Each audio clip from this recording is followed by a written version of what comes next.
Sportmania, beberapa kabar menarik olahraga lokal di Sulawesi Selatan akan terangkum pada segmen terakhir ini. Pelatih PSM Makassar dari Hakalesik menjanjikan evaluasi setelah menelan kekalahan atas PSS Sleman. Mental pemain disebut ikut berpengaruh atas rentetan hasil minor yang diraih PSM di laga tandang.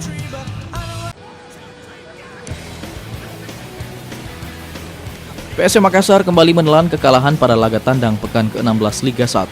Jugo Eja kehilangan poin di markas PSS Sleman karena kurang fokus. Sempat memimpin 2-0 di babak pertama, PSM harus mengakhiri laga dengan kekalahan tipis 2-3. Usai laga, pelatih dari Hakalesik mempertanyakan mental anak asuhnya. Ia merujuk pada hasil sempurna yang diraih PSM di laga kandang dan berbanding terbalik saat bermain di luar Makassar. Mental dan karakter bermain tersebut ikut berpengaruh atas rentetan hasil minor yang diraih PSM di laga tandang.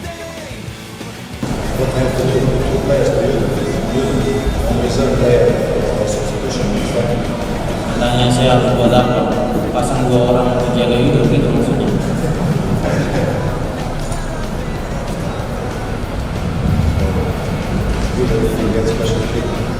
Beliau tidak mendapatkan katanya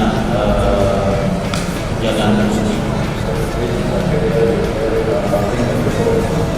Ya, sama saja penjagaannya sama di yang dijaga oleh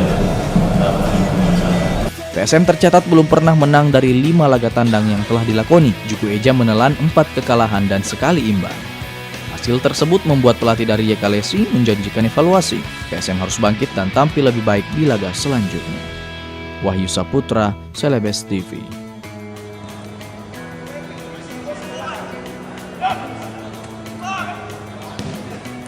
Usai melawan PSS Sleman, skuad PSM Makassar langsung bertolak ke Jakarta. Abdul Rahman dan kawan-kawan dijadwalkan akan menghadapi Macan Kemayoran pada partai tunda pekan ke-7 Liga 1 2019.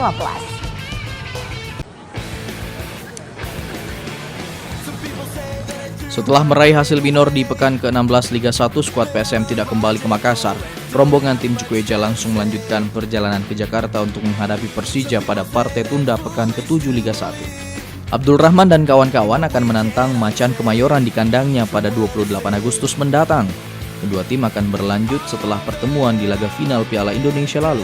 Skuad asuhan dari Hakalesik wajib memetik poin tandang setelah menelan kekalahan di markas PSS Sleman. Wahyu Saputra, Celebes TV.